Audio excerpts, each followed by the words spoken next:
အားလုံးပဲမလားပါကျွန်တော်အောင်ပြဆောင်လာတဲ့ knowledge channel နဲ့ပြန်လိုက်ပြီးတော့ကြိုဆိုလိုက်ပါတယ်ကျွန်တော်ဒီနေ့ပြပြမယ့်အကြောင်းအရာလေးက emergency store လို့ခေါ်တဲ့ e-store နဲ့ပတ်သက်ပြီးတော့ဒီ e-store လေးရဲ့အလုပ်လုပ်ပုံနဲ့ e-store လေးကိုပမာအသုံးပြုတယ်ပမာအသုံးဝင်လဲဆိုတာကိုကျွန်တော်ဒီနေ့ဗီဒီယိုမှာရှင်းပြပေးသွားမှာပါဟုတ်ပြီကျွန်တော်ဒီ e-store ဆိုတဲ့ဒီ push button switch ကလေးပေါ့နော်ဒီ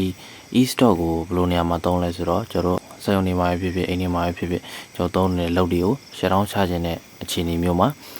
ဒီ e-store လေးကိုနှိပ်ပြီးတော့shut down ချလို့ရတယ်အကုန်လုံးလုပ်တွေပိတ်ပလိုက်တာပေါ့နော်လုံးဝဆက်သုံးလို့မရအောင်ဒီ e-store လေးခံပြီးတော့သုံးလို့ရတယ်ပေါ့နော်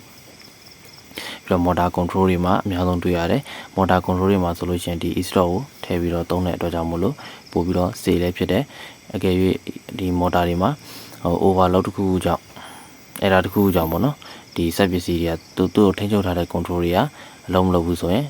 ဒီ e-store လေးကိုနှိပ်ပြီးတော့သုံးနေတဲ့လုပ်တွေအကုန်လုံးကို shut down ချလို့ရတယ်ပေါ့နော်ဟုတ်ပြီဒါကတော့ e-store ရဲ့သူ့ရဲ့အလုပ်လုပ်ပုံလေးပေါ့နော်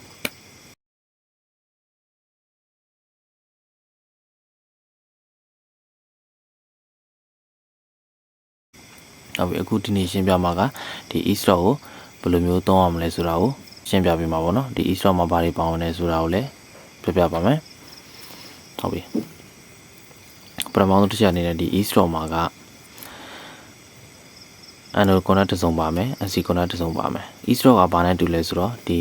push button နဲ့တူတယ်ပေါ့နော် push button နဲ့တွားပြီးတော့တူတယ်ဒါပေမဲ့မတူတာကဘာလဲဆိုတော့ push button ကကျွန်တော်နှိပ်ပြီးရင်သူပုံမှန်နေရာကိုပြန်ပြီးတော့ရောက်တယ်ဟုတ်ပြီနော်ဒါဆိုရင်နှိပ်လိုက်တယ်ပြီးရင်ပုံမှန်နေရာကိုပြန်ပြီးရောက်တယ်ဒါပေမဲ့ e-store ကကြတော့အဲ့လိုမဟုတ်ဘူးနှိပ်လိုက်ပြီးဆိုရင်နှိပ်ထားတဲ့အတိုင်းရှိနေတယ်ပုံမှန်နေရာပြန်ရောက်ချင်ရင်ဒါလေးကိုညာဘက်ကိုလှည့်ပြီးတော့လွှတ်လိုက်ရပြီပေါ့နော်ပထမတစ်ချက်နှိပ်တယ်ပုံမှန်အနေထားပြန်မရောက်ဘူးနှိပ်ထားတဲ့အတိုင်းပဲရှိနေတယ်ညာဘက်ကိုလှည့်ပြီးတော့ပြန်လွှတ်လိုက်ရင်ပုံမှန်အနေထားကိုပြန်ရောက်သွားတယ်ဟုတ်ပြီနော်သူ့မှာကဘာလဲဆိုတော့ anode contact နဲ့ NC contact နဲ့ဟုတ်ပြီနော်တစ်စုံပါတယ်ပေါ့နော်ဟုတ်ပြီ anode contact ကကြောင့်ဘလို့အခြေအနေမျိုးလဲဆိုရင်ပုံမှန်အနေထားဆိုရင် normally open ပေါ့နော်ပုံမှန်နေသားဒီတိုင်းမနေဘဲနဲ့ထားမယ်ဆိုရင်ဒီ contact နှစ်ခုကချိတ်ဆက်မနေဘူးဟုတ်ပြီနော် open ဖြစ်နေတဲ့အနေထားပေါ့နော်ဟုတ်ပြီနော်ဒီကနေမိတယ်ရင်ဒီကိုမိမတော့ဘူးဟုတ်ပြီနော်ဒီ NC contact ကကြတော့ပုံမှန်နေထားဆိုလို့ရှိရင် normally close ဟုတ်ပြီနော်တစ်ခုနဲ့တစ်ခုကိုချိတ်ဆက်နေတယ်ဟုတ်ပြီနော်ဒီကနေမိတယ်ရင်ဒီဘက်ကိုမိထွက်မယ်ဒါကပုံမှန်နေထားနှိပ်လိုက်ပြီဆိုရင်ဒီကောင်က NC contact ဖြစ်သွားအောင်ဟုတ်ပြီနော်ဒီဘက်ကိုမိတယ်ရင်ဒီဘက်ကိုမိပြန်ထွက်သွားမယ်ဘာဖြစ်လို့လဲဆိုတော့အသုံးပြုနေတဲ့အချိန်မှာတဲ့ anode contact က NC ဖြစ်သွားမယ်ဒီ NC contact က anode ဖြစ်သွားမယ်ပထမကတာမန်အခြေအနေမှာ NC contact ကဟိုဒီဘက်ကတ်နေတယ်ဟုတ်ပြီနော်ဒီဘက်ကထိုင်ရင်ဒီဘက်ကိုရောက်တယ်အခုနှိပ်လိုက်တဲ့အခြေအနေမျိုးမှာဆိုရင်ဒီဘက်ကမိတယ်ရင်ဒီဘက်ကိုမိမရောက်တော့ NC ကနေ anode ဖြစ်သွားတဲ့အတွက်ကြောင့်မို့လို့ဟုတ်ပြီနော်ဒါကသူ့ရဲ့ anode contact နဲ့ NC contact နဲ့အလုပ်လုပ်ပုံလေးပေါ့နော်ဟုတ်ပြီအခုဆိုရင်ဒီ e-store လေးရဲ့အလုပ်လုပ်ပုံနဲ့ဘယ်လိုမျိုးသုံးရမလဲဆိုတာကို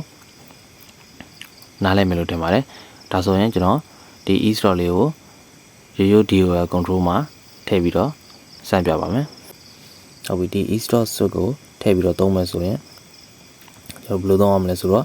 ဒီမှာက anode contact ဒီကောင်က NC contact တာမန်နေတာဆိုလို့ရှိရင် NC contact ဟုတ်ပြီနော်ဒါက NC contact ဒါက anode contact ဘယ်လိုထည့်ပြီးတော့သုံးရမလဲဆိုတော့ NC contact ကိုထည့်ပြီးတော့သုံးအောင်ဟုတ်ပြီနော် NC contact ကဘာလို့လဲဆိုတော့တာမန်နေတာမှာဒီလိုနေတာဒီကနေမိထည့်ပြီးတော့ဒီကနေပြန်ပြီးတော့သူက NC contact ဆိုတော့ကတ်နေတဲ့အတွက်ကြောင့်မို့လို့မိထွက်နေတဲ့အတွက်ကြောင့်မို့လို့ဒီကနေပြီးတော့ဝင်မယ် control ကြိုဒီကနေဝင်မယ်ဒီကနေပြန်ထွက်ပြီးတော့သူ့ရဲ့အနောက်မှာရှိတဲ့ control တွေထည့်ပြီးတော့သုံးအောင်မယ်ပေါ့နော်ဒါဆိုရင်ဒီဘက်က anode contact ကဘာလဲဆိုတော့ဒီ anode contact နှိပ်တဲ့အခါမှာဒီ push button ဒီ e-store ကိုနှိပ်တဲ့အခါမှာဒီကောင်က NC ဖြစ်သွားမယ်ကတ်သွားတဲ့အခြေအနေမျိုးမှာကျတော့ဒီအလန်းပေးတာတို့တခြားဒီ point မီလေးတွေထည့်တာတို့ထည့်ပြီးတော့သုံးလို့ရတယ်ပေါ့နော်အဲဒါကြောင့်ကျွန်တော်ကဒီဘက် anode contact ကိုဒါလေးထည့်ပြီးတော့ဒီပဇာလေးပေါ့နော်ဒါလေး e-store နှိပ်ထားတဲ့အခြေအနေမှာဒီအလန်းမြည်နေမယ်ပေါ့နော်ဒီဘက်ကကျတော့ဒီ NC contact အထောက်ကနေပြီးတော့ဒီ push button cloud တွေကိုပြန်သွားမယ်ပေါ့နော်ဟုတ်ဒါလေးကိုကျွန်တော်စဉ်းပြပါမယ်ဟုတ်ပြီဒါဆိုလို့ရှိရင်ကျွန်တော်အခုဒီမှာe-store လေးထည့်ပြီးတော့ဒီ DOL control ကိုဆင်ပြီးသွားပြီပေါ့နော်ဒီ DOL control ကိုဘယ်လိုမျိုးဆင်ထားလဲဆိုတော့ဒီမှာက main ကို main ပေါ့နော် main ကိုဒီကနေဝင်တယ်ဝင်ပြီးတော့ဒီမှာ NC con sorry NC conကနေယူထားတယ်ဟုတ်ပြီနော်ဒီ NC con အထွက်ကနေပြီးတော့မှဒီဘက် stock လို့ကိုဝင်ထားတယ်ဟုတ်ပြီနော်ဒီ control ကိုကျွန်တော်ဒီမှာတစ်ချက်နှိပ်ပြီးဆိုတော့ねဒီ control ရဲ့ဟိုလမ်းကြောင်းပေါ့နော် currency ရဲ့လမ်းကြောင်းကပြတ်တောက်သွားပြီးတော့ဒီ control ကိုအကုန်လုံးသူကရပ်လိုက်မှာပေါ့နော်ဟုတ်ပြီနော်ဒါဆိုကျွန်တော်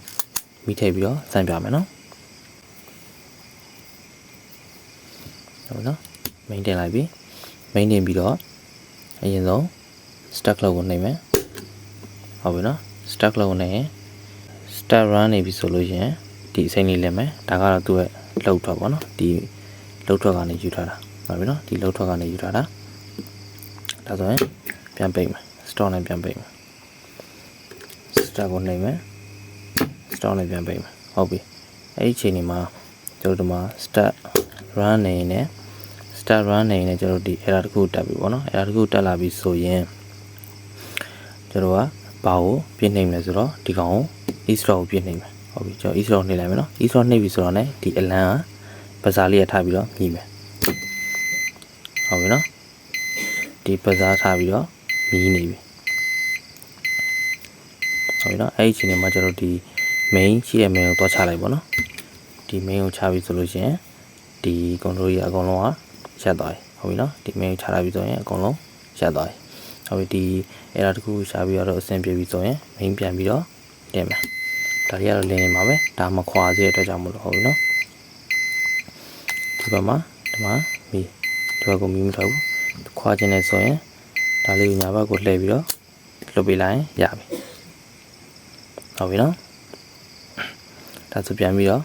start ပြန် run လို့ရရောက်ပြီနော်သူ run နေနေနှိပ်လိုက်ပြီဆိုရင်ဒီကောင်လေးနှိပ်လို့မရတော့ဟုတ်ပြီနော်ဒါကတော့ဒီ emergency stop လို့ခေါ်တဲ့ဒီ push button cloud ကလေးရဲ့ so ကလေးရဲ့လှုပ်လို့ပုံဒါပြပြတာပေါ့နော်နောက်ဗီဒီယိုမှာလည်းမကန်တဲ့ကွန်တာကိုဘယ်လိုမျိုးသုံးရမလဲသူဘယ်လိုတိဆောက်ထားလဲဆိုတာကိုကျွန်တော်တစ်ခုချင်းစီရှင်းပြပေးပါနော်ဟုတ်ပြီဒါဆိုလို့ချင်းကျွန်တော်ဗီဒီယိုလေးကြည့်ပြီးနားလည်မယ်လို့ထင်ပါတယ်ကျေးဇူးတင်ပါတယ်